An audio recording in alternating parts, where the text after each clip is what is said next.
देखिए, पहला क्वेश्चन आपका है कि 2055 में वह कौन सी लघुत्तम संख्या, लघुत्तम का मतलब होता है छोटी से छोटी, जोड़ी जाए कि जिससे वह 27 से पूरी तरह विभाजित हो जाए। तो हम क्या करेंगे, 27 से 2055 में भाग करेंगे और देखेंगे शेष क्या बचता है।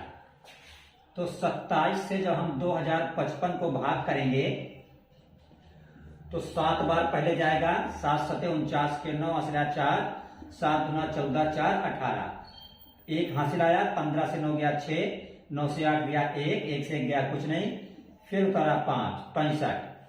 तो यहां पे भाग करेंगे, 5 बार जाएगा, 5 सते 35 के 5 हासिल 3, 5 गुना 10 3 13, नहीं 6 बार जाएगा यहाँ पे। तो 6 सते 42 के 2 हासिल 4 और 6 गुना 12 4 16, 162 घटा देंगे, 5 से 2 गया 3, यहां पे 3 बचेगा।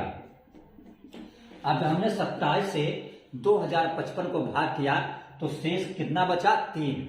अगर हम इस 3 में 24 जोड़ दें तो 24 3 कितना हो जाएगा, 27, और जब यहां पे 27 हो जाएगा तो वो 27 से पूरी तरह कट जाएगा। इसका मतलब यहां पे 24 कम था, तो 2055 में क्या जोड़ दिया जाए, 24 जोड़ दिया जाए। तो यहाँ पे 28 है गलत, 31 गलत, 27 गलत, ये जो 24 लिखा हुआ है ये आपका विकल्प सही हो गया। आज की क्लास में हम सिर्फ एक क्वेश्चन बता रहे हैं। क्यों बता रहे हैं, क्योंकि इसके बाद हम आपको संख्या पद्धत नंबर सिस्टम का इस वक्त बेसिक बताएंगे।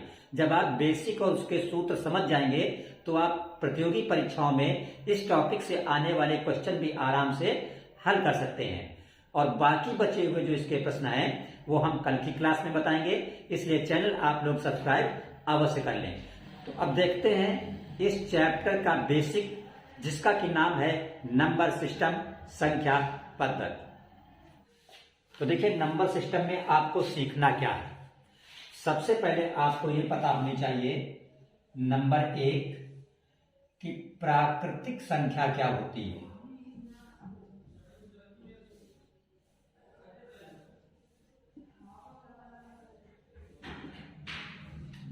तो प्राकृतिक संख्या को इंग्लिश में नेचुरल नंबर कहा जाता है, और ये कहां से शुरू होती हैं, 1 से, 1 2 3 4 और कहां तक, इनफाइनाइट तक। प्राकृतिक संख्या के बाद दूसरा आपको पता होना चाहिए कि पूर्ण संख्या क्या है। तो पूर्ण संख्या, अगर इसी में आप 0 मिला दें, 0 1 2 3 4 अनंत तक, तो ये सभी क्या हो जाएंगे, पूर्ण संख्या होगी। अगर आपसे पूछा जाए क्या प्रत्येक प्राकृतिक संख्या पूर्ण संख्या है, तो आपका जवाब होगा यस, क्योंकि जितने भी ये प्राकृतिक है ये सभी पूर्ण के अंदर आपको मौजूद दिख रही है। अगर पूछा जाए क्या सभी पूर्ण संख्या प्राकृतिक संख्या हैं, तो आपका जवाब होगा नहीं, क्योंकि 0 पूर्ण संख्या होती है जबकि 0 प्राकृतिक संख्या में नहीं होता है। पूर्ण संख्या के बाद देखिएगा भाज्य संख्या, ये भाज्य संख्या। तो भाज्य संख्या उसे कहते हैं जो अपने अलावा, अपने सिवा किसी दूसरी संख्या से भी विभाजित हो। जैसे मान लो ये 4 है, तो 4 में 2 का विभाग जाता है और 4 में 4 का विभाग जाता है। तो ये 4 कैसी संख्या है, भाज्य संख्या है।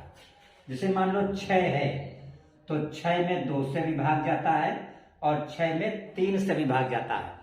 तो 6 कैसी संख्या है, भाज्य संख्या।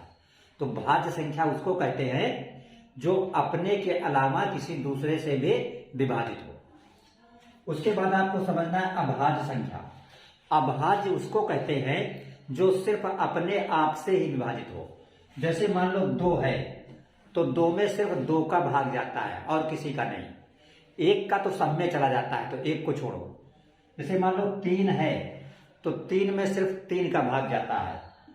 5 है, तो 5 में सिर्फ 5 का भाग जाता है। जैसे 7 है, तो 7 में सिर्फ 7 का भाग जाता है। तो ये सभी संख्याएं कैसी हैं, अभाज्य संख्या। अगला देखिए आपका है सह अभाज्य। क्या है, सह अभाज्य। तो सह अभाज्य उसको कहते हैं जिसका HCF का मतलब महत्तम समापवर्तक 1 हो, या ये बोल सकते हैं कि जिसमें कॉमन सिर्फ 1 हो। जैसे मान लो एग्जाम्पल के लिए 5, 7, ये कैसा जोड़ा है? सहअभाज्य है। क्यों? क्योंकि 5 को आप लिखेंगे 5 गुणित 1, इसके अलावा 5 को आप कुछ लिख भी नहीं सकते हैं। इसी तरह 7 को लिखेंगे 7 गुणित 1, तो दोनों में कॉमन क्या है? 1 है। या ऐसे बोले जिसमें कुछ कॉमन नहीं होता है उसमें कॉमन 1 माना जाता है। तो ऐसी संख्याओं को जिसमें कॉमन 1 हो, या दूसरे शब्दों में बोलिए जिसका HCF महत्तम समापवर्तक 1 हो, उसे कहा जाता है सहअभाज्य संख्या। अगली चीज आपको ध्यान रखना है कि क्रमागत संख्या किसे कहते हैं। तो एक के बाद एक आने वाली संख्याओं को क्रमागत संख्या कहा जाता है। जैसे मान लो 2 है, तो 2 के बाद क्या है? 3 के बाद 4 के बाद 5 के बाद 6, ये सभी क्या है? क्रमागत संख्या। या आप ये भी बोल सकते हैं, जैसे मान लो पहली x, तो दूसरी x+1, फिर x+2, ये सभी क्या है? क्रमागत संख्या है।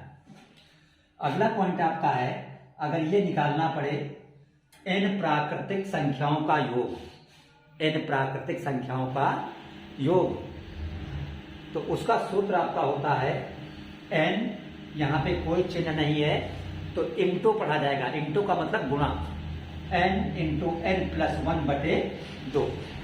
ये n प्राकृतिक संख्याओं का योग निकालने का डायरेक्ट सूत्र है।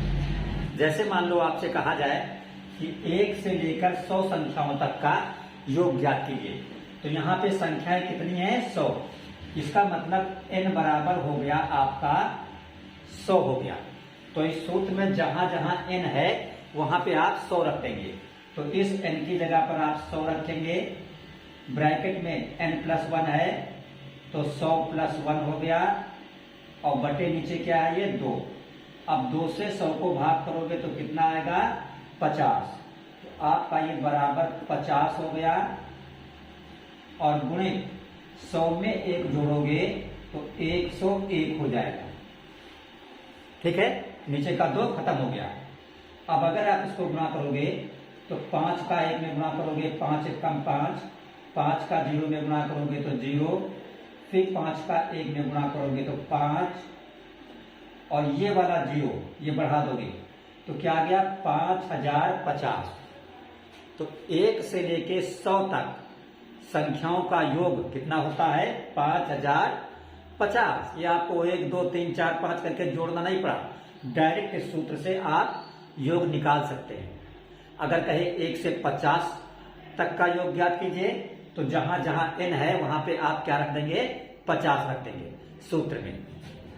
अगला देखिए है जैसे करा n प्राकृतिक संख्याओं का औसत। तो औसत के लिए क्या होता है? योग ऊपर लिखेंगे n संख्याओं का योग, और बटे नीचे कुल संख्या। जैसे आपसे कहता कि 1 से लेके 100 संख्याओं तक का औसत ज्ञात कीजिए, तो आप ऊपर क्या लिखते? n प्राकृतिक संख्याओं का योग। योग निकला है 5050, और नीचे क्या है? कुल संख्या। तो 1 से लेके 100 तक कुल संख्याएं कितनी है? 100 है। तो नीचे लिख देंगे आप 100, तो ये 0 और ये 0 कट जाएगा। अब नीचे क्या है? 10। तो 10 में कितना 0 है? 1 0। जितना 0 होता है उतने अंक के बाद दशमलव जाता है। तो जो 505 ऊपर आपका बच रहा है, यहाँ पे 1 अंक के बाद दशमलव लगा देंगे, तो ये हो जाएगा 50.5। ये क्या हो गया? 1 से लेके 100 संख्याओं तक का औसत। तो इन 2 सूत्रों से, एक ये सूत्र और एक ये सूत्र, इस सूत्र से आप किन्हीं भी संख्याओं का योग निकाल सकते हैं, और इस सूत्र से आप औसत ज्ञात कर सकते हैं।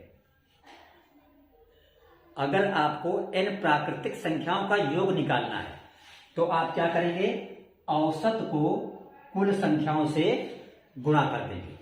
अगला पॉइंट आपका है अंकों के मान। तो ये अंकों के मान 2 प्रकार के होते हैं, एक होता है वास्तविक मान और एक होता है स्थानीय मान। देखिए जैसे मान लो ये 6 7 3 5 कोई संख्या है, और इसमें कहा जाए आपसे कि 7 का वास्तविक मान बताइए, तो वास्तविक मान में कोई चेंज नहीं होता है, तो आपका आंसर क्या हो जाएगा? 7 हो जाएगा। इसी तरह अगर कहता 5 का वास्तविक मान बताइए तो 5 ही रहेगा, 3 का वास्तविक मान 3 ही रहेगा, 6 का वास्तविक मान 6 ही रहेगा।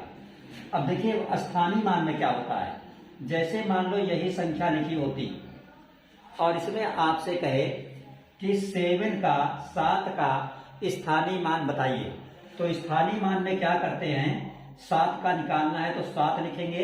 अब 7 के बाद देखेंगे अंक कितने हैं, 1 2, तो जितने अंक होते हैं उतने 0 लिख दिए जाते हैं। जैसे मान लो इसमें कहे 3 4 5, इसमें कहे 4 का स्थानीय मान बताइए, तो 4 लिखेंगे, 4 के बाद एक अंक है तो एक 0 लगा देंगे। जैसे मान लो ये कहे कि 521 में 1 का स्थानीय मान बताइए, तो यहाँ पे 1 लिखेंगे और 1 के बाद कोई अंक नहीं है तो कोई 0 नहीं बढ़ेगा। इसका मतलब 521 में 1 का स्थानीय मान भी 1 ही रहेगा।